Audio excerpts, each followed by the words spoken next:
What was supposed to be a polished holiday shopping moment quietly turned into one of the most uncomfortable Kardashian lives in recent memory. Kim Kardashian went live expecting festive vibes, smooth product drops, and controlled chaos. Instead, viewers ended up glued to their screens for an entirely different reason. Within minutes, the energy felt off. The smiles were a little too forced, the jokes lingered a little too long, and suddenly nobody was watching for discounts anymore. They were watching for cracks. At first, everything looked exactly how it was supposed to. High production, clean lighting, celebrity guests popping in, Kim in full host mode, guiding the stream with that calm, practiced tone she's mastered over years in front of cameras. It felt safe, predictable, almost boring. But the longer the live went on, the more obvious it became that this wasn't as tightly controlled as it looked. People started screen recording. Chat reactions sped up. Something was slipping, and the first real shift didn't come from Kim. It came from Kris. Kris Jenner's energy quickly became impossible to ignore. The jokes were louder. The giggling lingered. Comments started drifting into territory that didn't feel planned, let alone necessary for a holiday livestream. Viewers immediately clocked it. People weren't even talking about Skims anymore.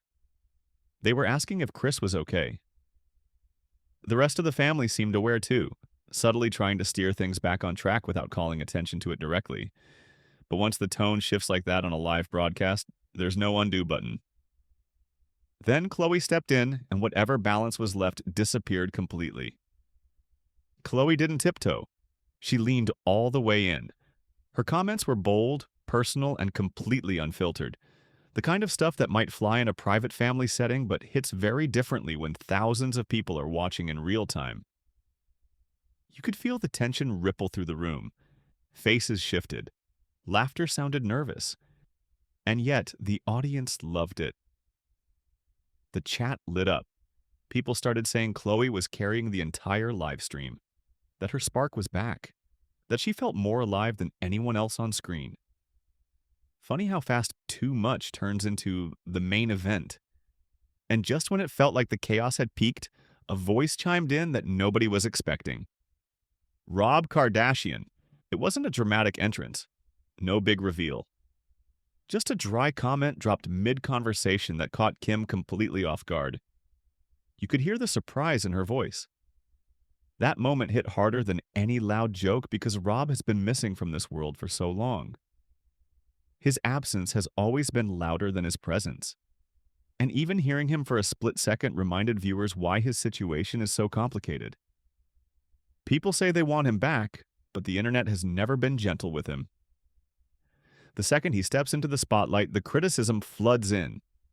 It's a lose-lose situation, and that brief moment made it impossible to ignore. As if the atmosphere wasn't already uncomfortable enough, the stream moved into gag gift territory. What was clearly meant to be playful landed awkwardly fast. Laughter filled the space, but it didn't feel natural. Some people leaned into it, others visibly froze. The kind of moment where you can tell half the room wishes the cameras would cut, but the live keeps rolling. Even jokes have limits, and this one pushed right past them. Viewers started questioning why no one stopped it, why nobody redirected, why it all felt so loose for something with this much money and branding behind it. And then Khloe crossed the line completely. Explicit jokes dropped casually, triggering instant panic energy. Someone tried to rein it in. Someone else laughed it off. Kim attempted damage control, but it was already too late. The moment had been clipped. The internet had it. This wasn't a shopping live stream anymore. It was a family circus unfolding in real time, and people couldn't look away. Kourtney briefly popped in, adding another layer of awkwardness. Her energy felt detached, almost obligated, like she showed up because she had to, not because she wanted to be there. Minimal engagement, slight annoyance, zero interest in playing along. Honestly, very on brand for her. It didn't derail the stream, but it added to the sense that not everyone in the family was on the same page about what this live was supposed to be. Then came the celebrity drop-ins. Snoop, Kyle Richards, and eventually a Love Island crossover that pulled in a younger crowd instantly. From a strategy standpoint, it was smart.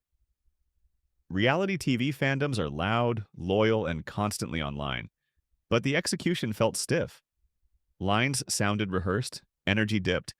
It felt more like a commercial than a moment. Still, it worked. Viewership stayed high. Comments kept flowing. The algorithm didn't care if it felt awkward. Engagement is engagement. And that's where the bigger question starts creeping in. Was this mess actually a mistake? The Kardashians have built an empire on moments that feel unfiltered but somehow always benefit them. Vulnerability, awkwardness, chaos. It all translates into attention, and attention translates into money. People weren't tuning in to buy tanks or teas. They were tuning in to see what would happen next. Who would slip up? Who would say too much? Who would make it uncomfortable again? By the end of the live stream, Christmas vibes were the last thing anyone was thinking about.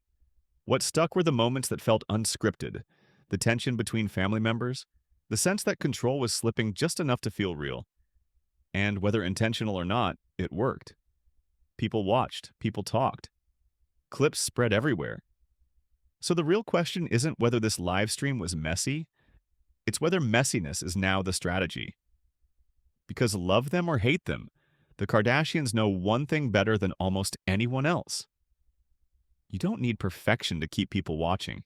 You just need unpredictability.